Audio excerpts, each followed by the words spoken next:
안녕하십니까? 11월 2일 화요일 인도네시아 헤드라인 시작합니다. 첫 번째 소식입니다. 인도네시아 코로나19 확진자가 총 424만 3,835명으로 늘어났으며 이 중 사망 14만 3,388명, 완치 408만 8,138명으로 집계되어 3.4%의 치사율을 보이고 있습니다. 인도네시아의 코로나19 일일 확진자 수는 700명대 수준에서 증감을 반복하고 있습니다. 조코위 대통령은 G20 정상회의를 앞두고 선진국이 개발도상국에 백신을 나눠줘야 한다며 백신을 완전 접종하는 국가가 일부여서는 코로나를 극복할 수 없고 아직 몇몇 국가는 백신을 조금밖에 접종하지 못한다면서 백신 형평성을 촉구했습니다. 이어 선진국 대부분이 백신 공급에 도움을 줬지만 아직 충분하지 않다며 개발도상국이 백신을 접종할 수 있도록 더 많이 도와야 할 것이라고 주장했습니다. 한편 조코위 대통령은 오는 G20 정상회의와 유엔 기후변화협약 당사국 총회를 계기로 각국 정상들과 만나 개발도상국에서 백신을 제조할 수 있도록 지원해달라고 제안할 예정입니다. 인도네시아 보건부는 자바 발리 지역에서 PCR 검사 비용에 대한 최고 한도는 27만 5천 루피아, 자바 발리 외 지역은 30만 루피아로 정했으며 27일부터 시행된다고 밝혔습니다. 이어 PCR 검사 결과가 검사 후 24시간 이내에 나와야 한다고 덧붙였습니다. 보건부는 PCR 비용이 서비스 시약 가격 및 간접 관리 비용과 같은 PCR 검사의 구성요소 평가에 따라 결정됐으며 병원, 검사실 등 모든 보건시설에서 이번에 조정된 PCR 검사 비용을 적용해 줄 것을 당부했습니다. 인도네시아 정부는 국내 이동 시 의무적으로 제시해야 하는 PCR 검사 음성증명서와 관련하여 기존 출발 48시간 전 증명서에서 출발 72시간 전까지 허용하기로 했습니다. 해당 사항은 27일 발표와 함께 바로 시행됐습니다. 또한 지금까지는 자바, 발리섬 그리고 감염위험 3단계 지역과 그 외 지역의 이동 조건이 달랐으나 이번 발표로 모든 지역의 이동 조건이 동일하게 통일됐습니다. 이에 따라 항공을 이용하기 위해서는 출발 72시간 전까지 실시한 PCR 검사 음성증명서와 최소 1회 이상의 백신 접종 증명서를 의무적으로 제시해야 하며 육로, 해상, 철도를 이용하기 위해서는 출발 72시간 전 PCR 검사 또는 24시간 전까지 실시한 신속항원 검사 음성증명서와 최소 1회 이상의 백신 접종 증명서를 의무적으로 제시해야 합니다. 이는 연말연시 대중의 이동량 증가로 코로나 대유행 재발을 막기 위해 모든 종류의 교통편을 이용하는 여행객들에게 PCR 검사를 의무화한 것이라고 전했습니다. 인도네시아 정부는 연말연시에 코로나 대유행 재발이 우려된다며 크리스마스 이브를 휴일에서 제외하여 시민들의 이동을 최대한 자제시키기로 했습니다. 또한 공무원은 연말연시에 휴가가 금지되었으며 휴일에도 근무 지역을 벗어나지 말라고 명령하였습니다. 다음 소식입니다. 조코위 대통령은 제22차 한아세안 정상회의에서 아세안과 한국이 그린 및 디지털 경제를 추진하기 위해 파트너십의 큰 잠재력을 활용할 필요가 있다고 밝혔습니다.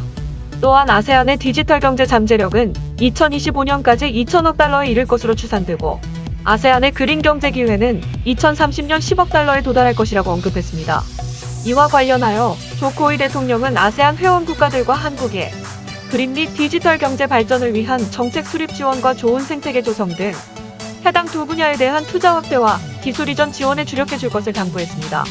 또한 한아세안 파트너십을 통해 인프라 녹색 산업, 청정에너지, 신재생에너지, 에너지 효율, 전기차 보건 서비스 등 여러 분야에서 구체적인 협력이 더욱 강화되길 희망한다고 덧붙였습니다.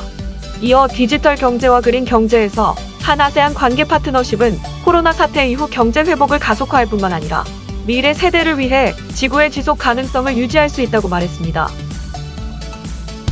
다음 소식입니다. 지난 29일 주인도네시아 한국대사관은 산업통상자원부, 인도네시아 통상부와 함께 한인이 세파 전략적 가치와 활용 기회를 주제로 열린 웨비나에서 올해 9월까지 한국과 인도네시아의 교역 규모가 작년 대비 34% 증가하였으며 양국의 포괄적 경제 동반자 협정이 발효되면 더 큰 시너지 효과가 날 것으로 기대된다고 밝혔습니다. 자료에 따르면 올해 3분기까지 한국은 인도네시아에 59억 달러 규모를 수출했고 인도네시아로부터 75억 달러 규모를 수입한 것으로 집계됐습니다. 특히 해당 교역 규모는 135억 달러로 작년 동기간 대비 34.2%가 늘어난 것입니다. 한국은 인도네시아의 철강판, 합성수지, 석유제품, 반도체, 현직물을 주로 수출하였고 석탄과 가스, 목재와 부산물, 의류 등을 주로 수입한 것으로 나타났습니다. 코로나 사태에도 양국의 경제 협력이 확대됐고 특히 현대자동차의 완성차 공장, 현대차그룹과 LG에너지솔루션의 합작 배터리 공장, 롯데케미칼의 석유화학단지 등 한국 기업의 현지 투자가 크게 늘어난 것이 견인하는 역할을 한 것으로 평가되고 있습니다.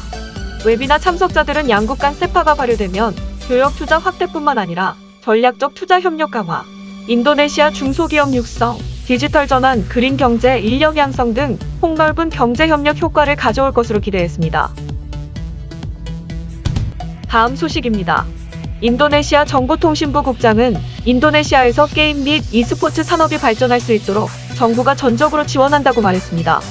이어 인도네시아 게임 개발자가 많이 배출될 수 있도록 장려하고 게임 개발사에게 도움을 줄 수 있는 스타트업 프로그램을 운영하고 있다고 전했습니다.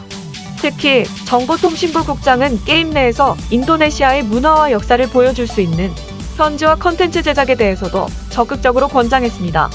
한편 정보통신부의 인터넷 콘텐츠 통제 부서는 개발된 게임 및 콘텐츠와 애플리케이션이 차단되지 않도록 인도네시아 콘텐츠 규제 기준을 유의하여 제작할 것을 당부하였습니다.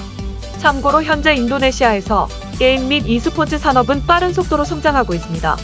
인도네시아는 2020년 글로벌 게임 다운로드 4%를 기여하여 인도, 미국, 브라질에 이어 4위를 기록했으며 2021년 1분기에 26%의 성장률을 기록하며 인도에 이어 2위로 올라섰습니다. 다음 소식입니다. 인도네시아 투자조정부는 대만의 글로벌 전자제품 OEM 제조기업 홍하이정밀공업이 인도네시아의 전기자동차 및 EV용 배터리 공장 건설을 계획하고 있다고 밝혔습니다. 투자조정부 장관은 22일 대만의 수도 타이페이를 방문하여 류양회의 홍하이 회장과 전동 스쿠터 제조사 고고로의 최고 경영 책임자 등과 회담을 가졌습니다. 홍하이 회장은 조립 공장뿐만이 아니라 다양한 부문에서 인도네시아 진출을 목표로 하고 있다면서 인도네시아 소비자들이 선호하는 디자인의 EV를 만들고자 한다고 말했습니다. 다만 현재까지 구체적인 투자 시기와 금액, 지역 등은 밝히지 않았습니다. 한편 홍하이는 인도네시아에서 사륜 및 이륜차 생산을 검토 중인 것으로 알려졌으며 이 중 이륜차는 홍하이와 파트너 관계를 맺고 있는 고고로가 협력한다는 방침입니다. 다음 소식입니다.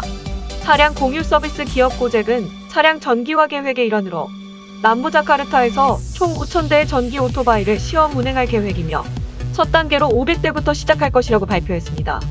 전기 오토바이는 인도네시아의 게시사와 대만의 고고로사에서 제작되었으며 렌탈 형식으로 운전자에게 지급됩니다.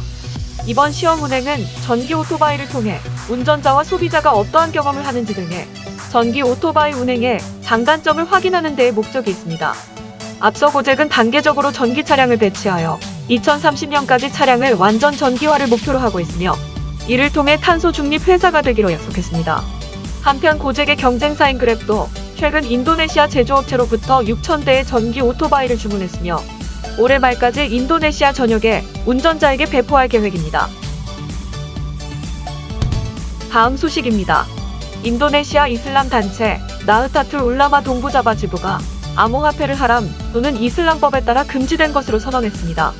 이는 사기 문제와 변동성으로 합법적인 투자로 분류될 수 없다는 것을 의미하며 특히 일부 이슬람 학자들은 암호화폐를 도박과 유사한 것으로 간주하고 있기 때문인 것으로 해석됩니다.